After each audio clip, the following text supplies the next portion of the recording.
Speaking of which, we'll go right into the Kraken segment. We are into the officially, there we go. Words came out in the wrong order. Officially into the 2023-24 Kraken season, the third season in franchise history for Seattle. And it's off to a bad start.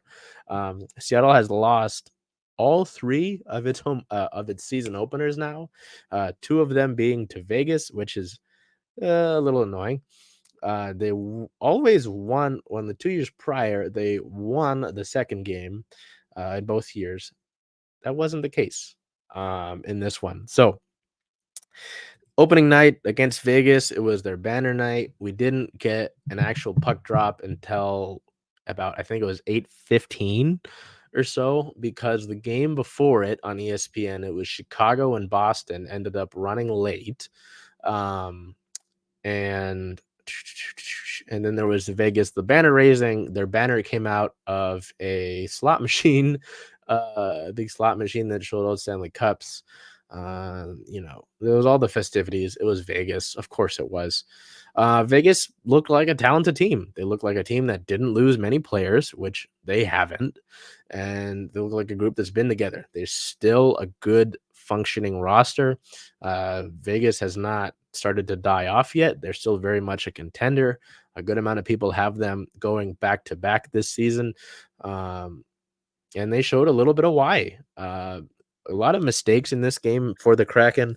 The first period was good outside of a mistake that gave the Golden Knights a breakaway and a goal.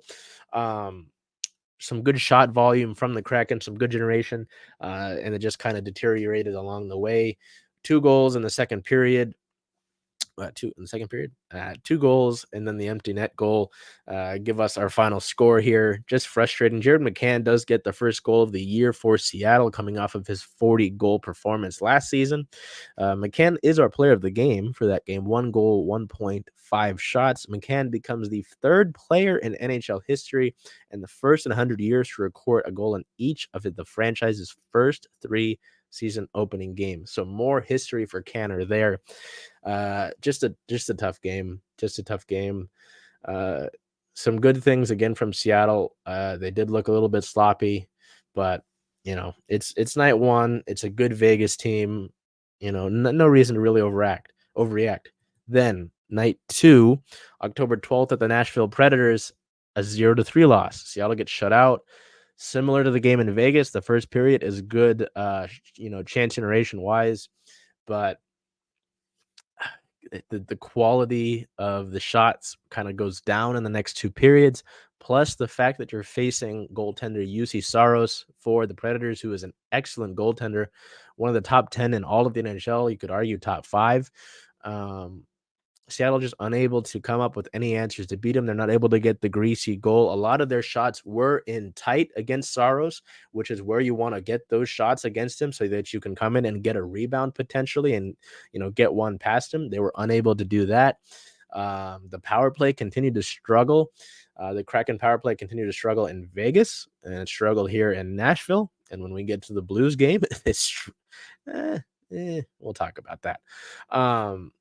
The Kraken had a power play late in that game against the Predators that looked really good. It looked really good. They really hemmed in Nashville and their killers. The only thing is the Predators' killers were able to block the shots, and Seattle was unable to come up with a power play. It was arguably their best-looking power play of the year so far. The one before it, there were only 2 in the Nashville game.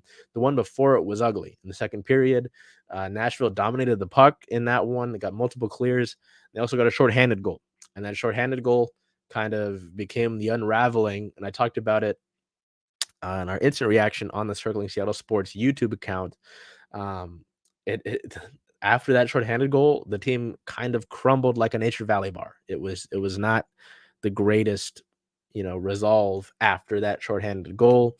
The Predators get an empty netter, and it's an 0-3 loss. Our player of the game, despite the score, was goaltender Philip Grubauer. 32 saves, a .941 save percentage, 2.48 goals saved above expected. If you do not know what that means, essentially, Grubauer saved. Well, I'll put it better this way: the Predators should have had 2.5 more goals than they did but because of Grubauer's play, it prevented that. So tough one in Nashville. Nashville, they kind of retooled. They look like they're going to be a better team than they were last season. They put up a hell of a fight, and Saros is one of the best goaltenders in the league. So you're like, all right, lose the first two. You're going to round it out against the Blues. You're showing some positives through the first two games. Put it together against St. Louis. Wrong. You get a point in St. Louis, which is fine because this game goes to a shootout. Well, not fine, but get a point because this game goes to a shootout. But the shootout woes continue for the Kraken. Back in year one, back in the inaugural season, the Kraken went 3-1 in shootouts. Since then, they have gone 0 for 5 in shootouts. Last year, they went 0 and 4, and in this game, obviously 0 for 1. So, tough one here. Again, first period, you generated some good chances. Toward the end of it, though, St. Louis kind of pushed back on you. In the second period, the Kraken get on the board first. The Kraken would have had a goal previously, but Jared McCann kind of lightly grazes Jordan Binnington. Binnington flops. His knees come out from below him, even though that's not where the stick touched him. It's called for goaltender interference. So that's taken off the board. It would have been a goal for Vince Dunn. Instead, Jaden Schwartz gets the first goal of the night here on a tip-in. Great play from Schwartz. The former Blue scores against his former team. But right after St. Louis is able to answer on a breakaway. So tough one. Nobody scores towards the end of regulation. Nobody scores in overtime. In overtime, though, Adam Larson gets a shot in the dying seconds of overtime that just barely hits the left leg pad of Binnington. If it was an inch or two up, it would have gone in and the Kraken would have won. Alas, we go to the shootout and nobody scores for the Kraken in the shootout. They go 0 for 3, and only one Blue scored, and it was their last player of the three to score. And that sends the St. Louis fans home happy. Our player of the game, goalie Joey Decord in his first start of the season, 24 saves, a 960 save percentage, and 1.07 goals saved above expected. We already went over goals saved above expected. And as I mentioned, he just saved two attempts in the shootout. So tough one. Seattle, out of those three games, only comes out with 1 point in in the standings. Our player of the week, there's not a lot of offense to go over. Not too many of the defensemen were particularly too exceptional. Jamie Alexiak did have a great game in St. Louis, though. So I went with goaltender Philip Grubauer.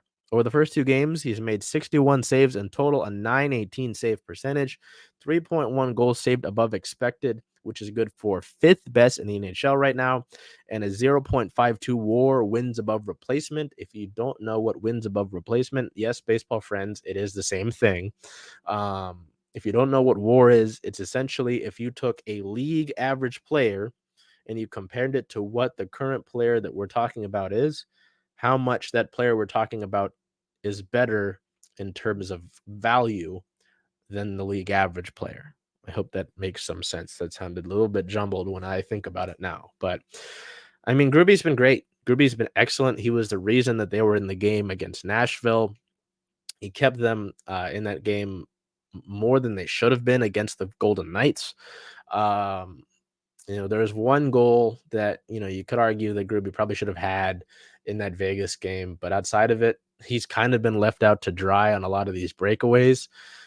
So unfortunate, really unfortunate. And to see what Gruby did in those first two games and to see what Joey Decord did in that game against St. Louis, a lot of the media talk, ugh, I sorry, it's frustrating because, as someone who's watched like 82 times what? So 164?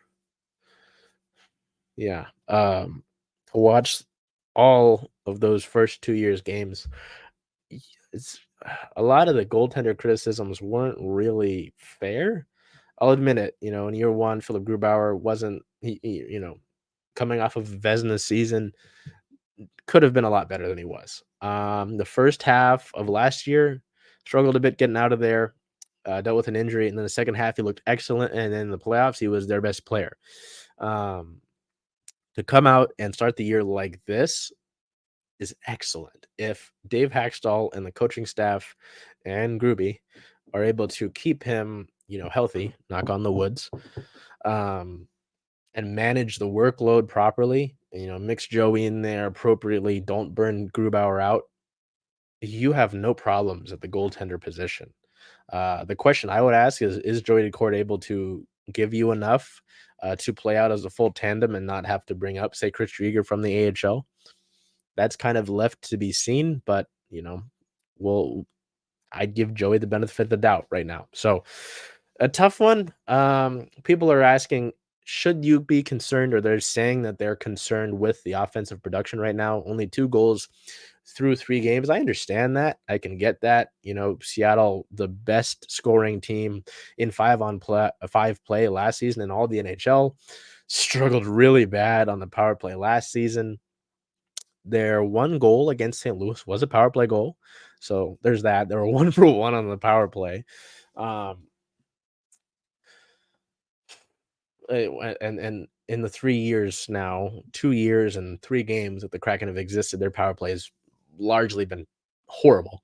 Um, I'm not concerned. I'm not entirely concerned. If we get to, say, 10 games and you're still at this sort of snail's pace offensively, then I'll be concerned. Nick Olczyk said it on the Root Sports broadcast. If you weren't generating the chances that you actually are right now, then I'd be concerned, because the Kraken are generating chances. They're getting pucks on the net. They've hit the pipe a few times. Some of the shots have hit their own teammates on the way towards the goal, and instead of deflecting in, they've just deflected down or deflected the other way. They're generating chances. The first periods have all looked good. Even in the St. Louis game, they look good throughout the game. They're just not getting the puck luck right now. And it's really once the floodgates open, they should be fine. They really should be fine. Your fourth line was a lot more offensive based last year with Ryan Donato, Morgan Geekie, and Daniel Sprong. Uh, Sprong and Donato, who are also having decent starts of the year right now for their respective teams. This fourth line now is a lot more defense based in Tanev, Belmar, and Cartier. A little less when Yamamoto's in there. So I wouldn't be concerned. I mean, we look at the offense, defense, and the special teams. Offense, I think it's coming. Defensively, they've looked decently solid. There have been a few mental lapses that have taken place so far. Some of that's come on odd man rushes. On special teams, power play, the last 2 power plays that the Kraken have taken, that last one in Nashville, good. And then that one in St. Louis, they scored on. Maybe there's a positive trend going on right here, you know? And then penalty kill wise, the Kraken have not allowed a power play goal yet. They are 100%. I could do the math right now, but I probably don't want to have you guys sitting here looking at me do the math. Penalty kill has been excellent.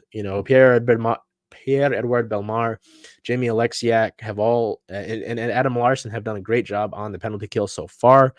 Goaltender wise, we went over goalies. So I think it's coming offensive wise. I really do think it is coming. But with the upcoming homestand, you're going to play 3 teams who were in the playoffs last year in Colorado, Carolina, and New York. It's not going to be easy. So you're really going to kind of need to, just kind of get one in against Colorado early and then hope that it comes in bunches, and then you can go from there. Carolina was kind of embarrassed tonight, Sunday night, by the Anaheim Ducks. I believe it was 6-3. I can look that up quickly. It's not like I'm going to sit here and do too much math. I just look at scores. Yeah, 6-3. Wow. So who knows? But I long story short, I'm not concerned right now. Maybe come back next week and they haven't won a game yet, then I'd be concerned. There you go. Okay.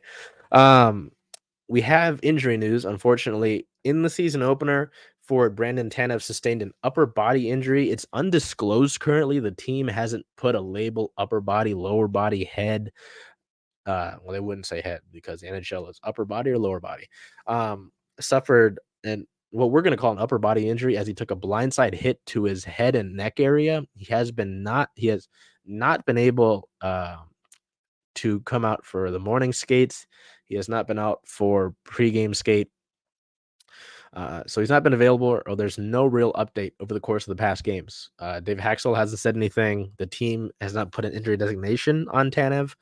Um, Brett Howden, the Vegas forward who laid the hit on him, did get a 2-game suspension.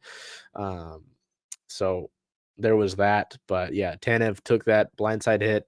It really looked like it was a hit to the head. I imagine he's concussed.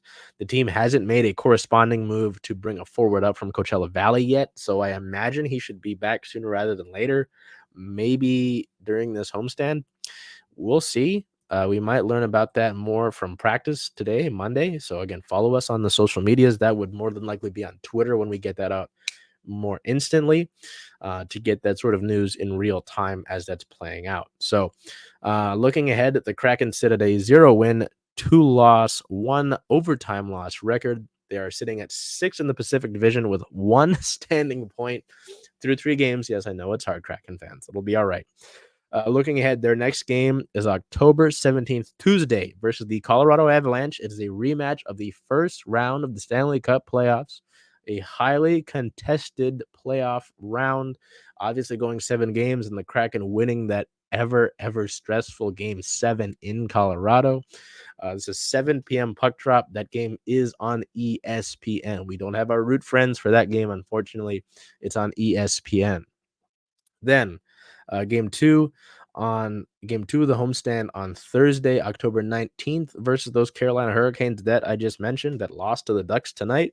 That's a 7 p.m. puck drop. That is on Root Sports. You can also watch it on ESPN Plus if you are out of the market. This is a game. Carolina is expected to be a cup contender. So the loss to Anaheim's a little bit surprising, but I wouldn't put anything past them right now. And then to close out that current homestand and round out our week on Saturday, October 21st versus the New York Rangers. It's a 7 p.m. I almost said kickoff. 7 p.m. puck drop. That is also Root Sports and ESPN Plus. The Rangers as well have a talented roster. I wouldn't put anything past them as well. So take a quick break, water break.